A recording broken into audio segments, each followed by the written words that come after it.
What is up? This is Disney Supreme bringing you some news roundup. What's going on around the park, Disney World.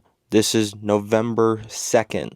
As I'm filming this at nighttime, tomorrow's going to be Monday.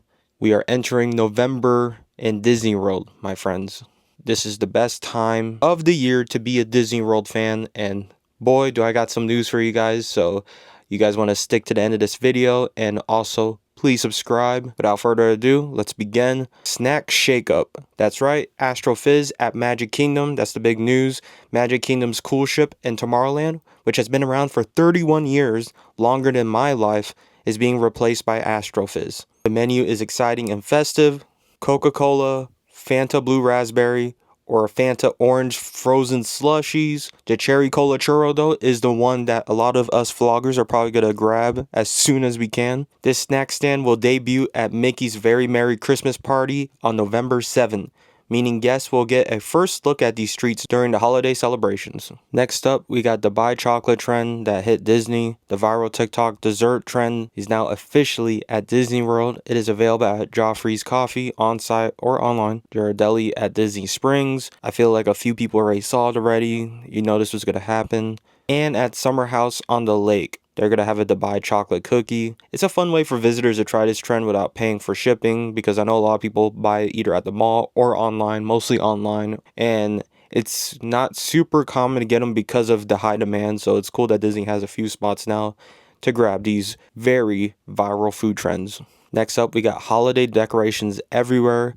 So we got some news at Animal Kingdom. There's animal carvings and festival displays that are ready in Discovery Island, with extra decorations at Riverside Depot. Magic Kingdom decorations go up on November 2nd, just after Halloween. Expect garland, wreaths, and the iconic Main Street Christmas tree. Epic Universe. A lot of people are really excited about this one because this is their first holiday season at the park. They're already saying the Ministry of Magic is already on it, with garlands, snowflakes, pink ribbons, all that. Overall, parks are embracing Hollywood magic early, giving guests extra seasonal cheer. This one was last minute on my PDF, but character moves around the parks. I was originally going to touch on Doug and Russell, who were previously at the front of the Tree of Life, now behind near Creature Comforts and Terra Treats. Great spot for photos. But what I was about to say, and also Nick Wilde and Judy Hopps meet and greet will be opening November 7th. But what I was going to say is that there have been a lot of characters walking around. Disney World is the #1 tourist spot in the world, #1 theme park. We do not get a lot of characters out because there's just so many crowds. You would have to stand in a line, wait a long time just for your character. Whereas Disneyland, they just walk around, interact with people. But this summer, the characters are actually spreading their legs, pause. The characters are actually running around, doing what, and gotta say, I don't know how I feel about it. I'm not a big character person, but I do notice that there is an incentive of characters roaming. I guess that's the only way I could say it, roaming. But anyways, also the Ariel Little Mermaid photo meet and greet temporarily relocated from Walt Disney's Presence to Echo Lake near Indiana Jones stunt show. So rain might cause cancellation, but it's November. You guys should be fine. Holiday treat overload. Mickey's Very Merry Christmas Party brings over 70 new seasonal treats, including Christmas wreath cupcakes, Santa hat brownie sundae, pistachio and cherry cheesecake, holiday beef pot roast, reindeer slushy, and cherry white chocolate slushy, and then more. And yeah, be excited for that. A lot of the foodies are going to be dancing around and just hands in the air for this news. I'm excited myself. Zootopia Better Together 4D show opens November 7th in Animal Kingdom's Tree of Life, replacing It's a Tough to Be a Bug. Why did I say it like that? It's a Tough to Be a Bug. Features Clawhauser animatronic, water splashes, bubbles, confetti, air puffs, and mid-smoke effects. Kid friendly. I think a lot of people are gonna experience this and be like, cool. I don't know. I don't really have a lot of opinions. This is the first Disney World attraction in a very long time where I'm very indifferent and not really excited. There's nothing to bash. There's nothing to be super happy about. I will say I never like It's Tough to Be a Bug. I feel like all the people that cling to nostalgia, even they were like, all right, you could take that one.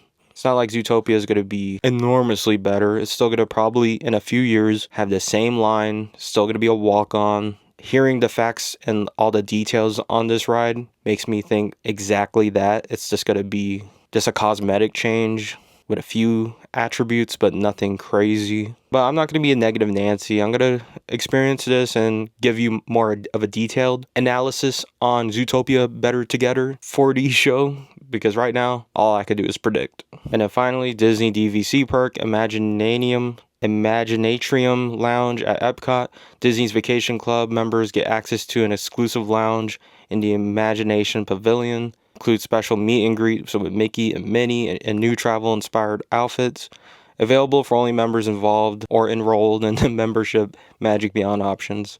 I feel like Vacation Club members already had access up there. I might be wrong. Maybe they just added something new, but it was on my PDF, so I'm not sure. And that's the final news for Walt Disney World.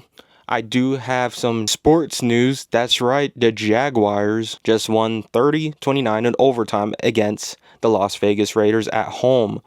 So, at Raiders home, they improved their record to 5-3. The win boosts their standing in the NFL, AFC South, and keeps the momentum going. We are not guaranteed the division. The Colts are doing fabulous right now. But a 5-3 record, though, we do have a strong spot for a wild card berth if we just keep it up. But yes, let's talk about the game. A historic moment.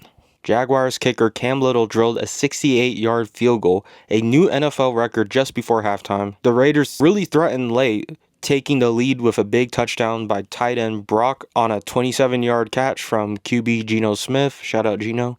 The Jaguars' late rally includes a short rushing touchdown by Tootin, plugging in from a yard out to regain the lead. Under pressure, the Raiders' final 2-point conversion attempt failed in overtime. That miss sealed the win for the Jags, which is just the craziest way to go out. When I was watching live, I knew the Raiders were going to go for 2 because if you look at their record, a tie is not really going to move the needle. And thank goodness they went for 2 because we got the win, because we also didn't want to get a tie.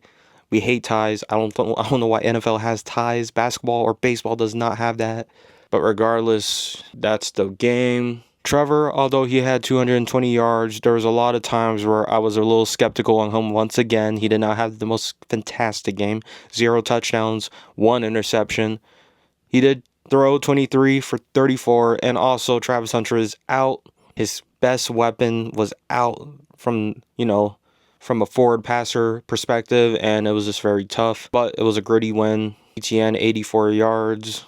Brian Thomas, 55. Washington, 90. Player of the game probably has to be Cam Little. Breaking an NFL record is not something normal. But yeah, very, very gritty, very tough win. We faced the Texans on November 9th. Divisional rival. We got to bring our A game.